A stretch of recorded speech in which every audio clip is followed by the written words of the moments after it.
Hello and welcome back to another video. In today's video, I'm going to be reviewing my custom LEGO Transformers Optimus Prime. This build is the first of a new series where I'm going to take any character and reimagine them in my own style. And obviously I thought there was no better place to start than the leader of the Autobots himself. So this is my take on Optimus Prime, as this is him with an integrated trailer. So I hope you enjoyed this video and let's get on to the rest of the vehicle mode. So for some size comparisons, here he is with your standard Legacy Deluxe. And I actually don't think the scale is that bad here. However, comparing him with any other figures like this Blocky's Prime, or even just a standard LEGO City vehicle, he does look very out of scale. As even though he is big in robot mode, the vehicle is pretty small. Now we may as well go to transformation, as the vehicle mode is just pretty standard for Prime. So the first thing to do is take the back of the trailer and lift it up on these hinges. Now we can rotate out the entire back assembly of the trailer. Coming to the cab, we can take the hinges just above the windshield and fold them up. We can now take the entire side windshield assembly and rotate it out on the hinge. We can now take this entire front assembly and rotate it down on the stud. This will then fold out at the hinges on the side of the truck, as this is going to form one of his arms. Obviously the other arm is exactly the same, so I may as well just transform that off camera. So here he is with both his arms. Now using some of the hinges within the trailer bed, we can take the trailer and just slightly separate it from the back of the cab. And this also reveals his head, which we can now rotate around. Just to give ourselves some extra clearance, we can take the head and just hinge it up slightly, so it's completely out of the way for the rest of the transformation.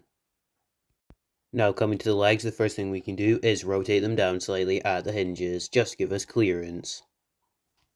This is going to let us rotate the back of the cab, as these would normally form as legs, however now they're going to form a backpack. But first we're going to have to move the arms out of the way so they do just rotate up, and then they can also hinge forward on the small joint at the front. And just to give us some clearance, we can also rotate these pieces up on the shoulder joint, just to get them out of the way. Obviously, the other arm is exactly the same. Once this is done, we're almost ready for the torso transformation. However, first, it's probably best we just rotate this entire leg assembly out. This will just give us clearance, and it also reveals a lot of leg details, such as the faux taillights. For the torso, we can take the grille and split it apart. It just slides off, obviously it's on studs. And we can now rotate up his chest, which is just stored under the truck, and this is a pretty satisfying step. Now taking the hinges within his backpack, we can just rotate it up. And we can now rotate the entire chest assembly down. It is just on a ball joint, so this is pretty simple. And this gives us the clearance to rotate around this wheel side assemblies. This all seems very complicated, but it soon will come together, as after it's rotated around, all we need to do is slot the chest into place. So once it's brought up in the ball joint, we can hinge the middle piece, and then this will allow us to fold the windshield pieces in, forming his chest, as they're just on hinges. And that is his torso pretty much done. So we can finish up on the backpack. I'll only show one side, so the first thing you do is rotate it out on that joint. You can also spin it around and then collapse it onto his back, as it is on sort of a double hinge, and then just repeat this for the other step. Coming to the legs, we can rotate them out at the ball joint, and then rotate the knee around so it's all correctly lined up. The top of the trailer is just going to use that red hinge and collapse on his thighs, which works pretty nicely here. For his calves, we can just take this blue and grey piece and rotate it down. Once this is done, the roof of the trailer is just going to fold up, and this should compress into the back of his legs, and it also leaves something for the foot to rest on so that the foot will stay flat, which keeps him balanced. Using the hinges in the torso, we can just compress this entire waist section. And obviously the other leg is exactly the same, but first we can just tab this piece into the back. This just secures his waist and means it doesn't wobble around. And like I said, the other leg is exactly the same. We can now come back to the arms, where those shoulder joints we previously used to get them out of the way, we can just compress into the side. We can also rotate down this grey hinge joint, which is part of his double elbow joint, though he will have in the future. Now to compress the side of the arms is just a series of hinges, as well as rotating that red plate around so it's flush with the arm. And the hinges on the back should look something like this. Like always, the other arm is exactly the same. For the finishing touch on the arm, we can come to the butterfly joint and just rotate it forward slightly, as well as use the ball joint of the shoulder just to correctly align the arms. We can now fully compress the backpack. It just rotates into place, and this does give quite a clean silhouette. And lastly, we come to the head, which does just rotate down, and the earpieces rotate around in two places. The first is on the 1x2 with studs, and then the one without, just to form as earpieces. And that gives him his iconic head shape. So, here he is in his robot mode, and in my opinion, he's looking pretty cool here. Obviously, this is a very stylized yet recognizable design for Optimus, and giving him his axe, he looks pretty cool in poses as well. I did include two accessories, as here he is with the axe, as well as a Dark of the Moon inspired shield, which looks pretty cool, as it just tabs onto the side of the arm.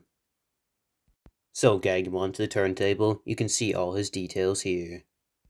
I'm quite pleased with how he turned out, as he has a very clean backpack, and the wheels back here also creates quite a unique look for Optimus Prime.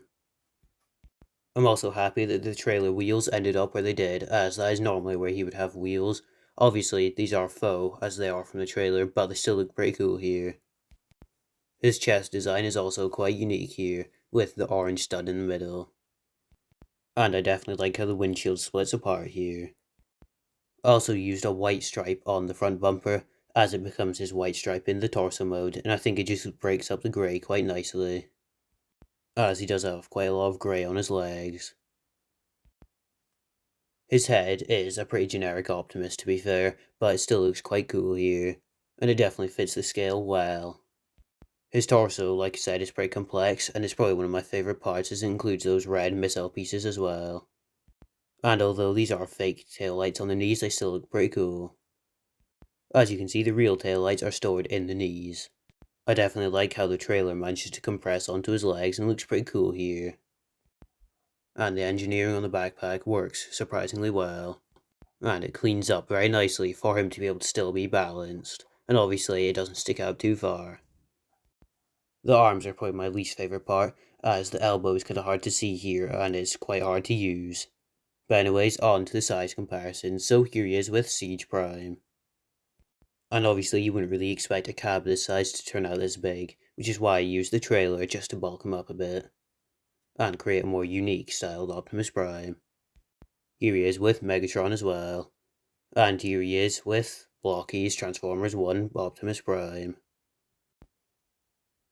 So I'd say that pretty much wraps up this review. If you have enjoyed, please remember to like, comment, and subscribe, and do all the YouTubery stuff. And like I said in the beginning, this is a more unique styled build, and it's definitely more stylized than my usual.